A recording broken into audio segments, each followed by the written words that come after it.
Hi guys, ఈరోజు నేను chicken pickle చేద్దాం అనుకున్నాను. సో వీడియో తీస్తే మీరు కూడా చూస్తారు కదా అని రికార్డ్ చేస్తున్నాను.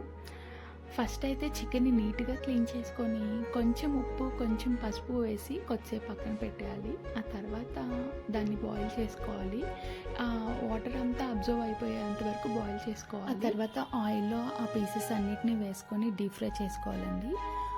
ఎంత మనం బాగా ఫ్రై చేసుకుంటే పికిల్ అనేది అన్ని రోజులు మనకి స్టోర్ అయ్యిద్ది, కాబట్టి బాగా ఫ్రై చేసుకోవాలి. వీడియోలో చూపిస్తున్నట్లు ఇట్లా బ్రౌనిష్ కలర్లో వచ్చేలాగా పీస్ అనేది క్రిస్పీగా ఉండేలాగా చూసుకొని ఫ్రై చేసుకోవాలి.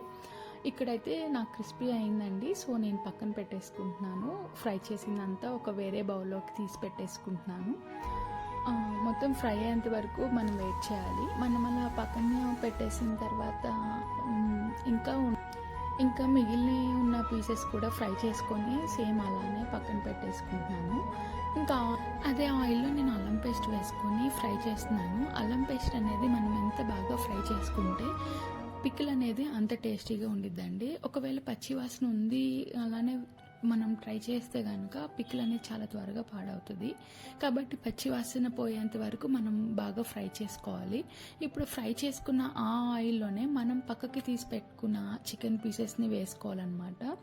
అండ్ చికెన్ పీసెస్ వేసుకున్న తర్వాత ఒక 1-2 మినిట్స్ మనం మళ్ళీ ఫ్రై చేసుకోవాలండి. సో అలా ఫ్రై చేసుకున్న తర్వాత నేను దీనికోసమని ఆల్రెడీ మసాలా ప్రిపేర్ చేసుకున్నాను. సో ఇప్పుడు నేను ఆ మసాలానే వేస్తున్నాను.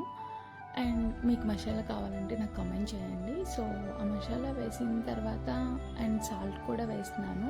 అండ్ మెజర్మెంట్స్ అంటే పర్టికులర్గా నేనైతే ఏం చూడలేదండి. చికెన్ అయితే 1/2 kg తీసుకున్నాను, సో సరిపడా అంత వేసేసుకున్నాను.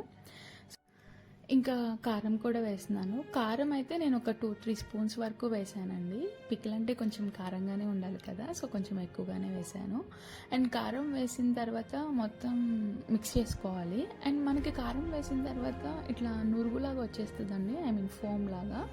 అంటే మోస్ట్లీ పికిల్ అయితే అయిపోయినట్లే. సో స్టవ్ ఆపేసేసుకొని మనం చల్లారనివ్వాలి.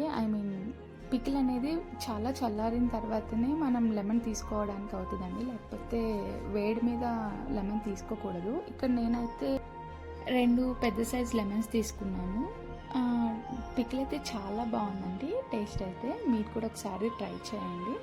అండ్ నేను ఇక్కడ లెమన్ వేసి జ్యూస్ అందులో వేసానండి. అండ్ మొత్తం కలిపేసుకొని ఒక బాక్స్లో స్టోర్ చేసుకోవడమే బాగుండిద్ది.